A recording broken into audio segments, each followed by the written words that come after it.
亚瑟刚回到营地，大老粗比尔就告诉亚瑟，他有一个非常完美的抢劫计划。亚瑟听了大吃一惊，现在就连你也有计划了？听见亚瑟这么说，比尔当场就急了，你瞧不起谁啊？我怎么就不能有计划了？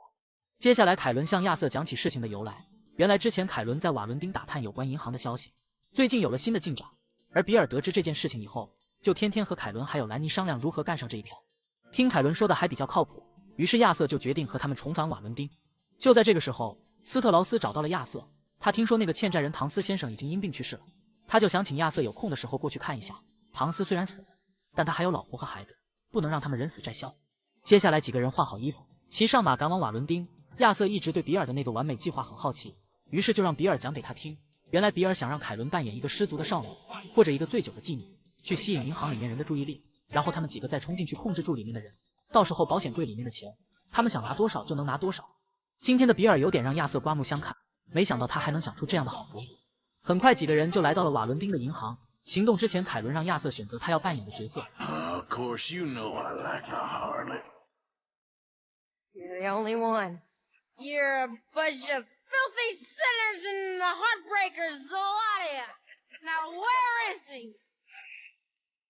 You're ready to get going. Good luck, gentlemen. We got this. 凯伦真是一个天生的表演艺术家，不论哪一个角色说来就来，凭借着他那精湛的演技，立刻就吸引住银行里所有人的注意。接着亚瑟几个人冲进去控制住了银行，随后亚瑟逼迫银行职员打开金库的铁门。金库里面总共有6个保险箱，里面有大量的现金。亚瑟拿出炸药将它们一一都炸开，然后将里面的现金一扫而空。就在几个人刚想撤离时，外面的警察却将银行给包围了起来。 What do we do? I don't know. Give me a sec. If the shooting starts, you're all dead. I'll go. Follow me. What are you, insane? Probably. Don't shoot! Don't shoot him! I made a terrible mistake. Get out of there, miss! Sorry.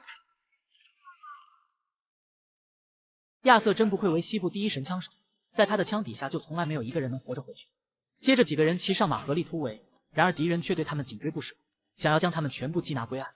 还好就在这时，一辆火车狂奔而来，几个人赶忙快速通过铁路，眼见火车挡住了去路，帽子叔叔们只能掉头回去。虽然这一次的行动很是危险，但是收获满满。这次他们总共抢到2万美元，除了应该上交给帮派的1万美元，他们每一个人都分到了2500美元，这笔钱对他们来说可算是巨款了。等比尔他们3个人回营地以后，亚瑟只身一人赶往唐斯的住处。此时唐斯太太对亚瑟恨得牙根直痒痒，她认为是亚瑟直接逼死她的丈夫。此时他们孤儿寡母无依无靠，现在只能卖了房子来还债。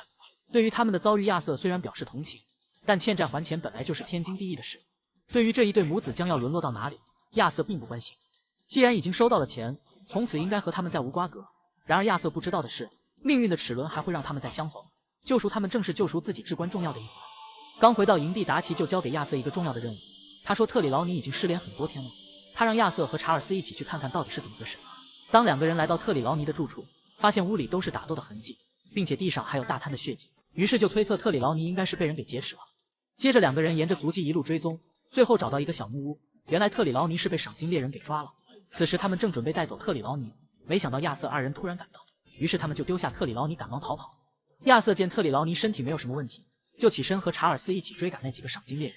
这几个赏金猎人也真是狡猾，一头扎进玉米地里和他们捉迷藏。亚瑟2个人费了很大力气才将他们都给解决掉。就在2个人准备离开时，忽然有黑枪向他们射过。原来这几个人还有同伙藏在旁边的谷仓。要说对方的枪法也实在是烂，连开了几枪也没有打中亚瑟他。还得是说亚瑟，只见他拿出枪来，一枪一个瞬间就将对方2人击毙。等进了谷仓，结果掉最后一个人，亚瑟获得一把稀有滚轮闭锁式步枪，这可是一把非常好用的狙击步枪。亚瑟有了它可以说是如虎添翼。接着2个人回到小木屋，从特里劳尼口中得知，这些赏金猎人是从黑水镇来的。他们一路追踪帮派的下落，最后找到了特里劳尼。还好特里劳尼不是一个软骨头，就算被他们打得头破血流，也没有出卖帮派的藏身之处。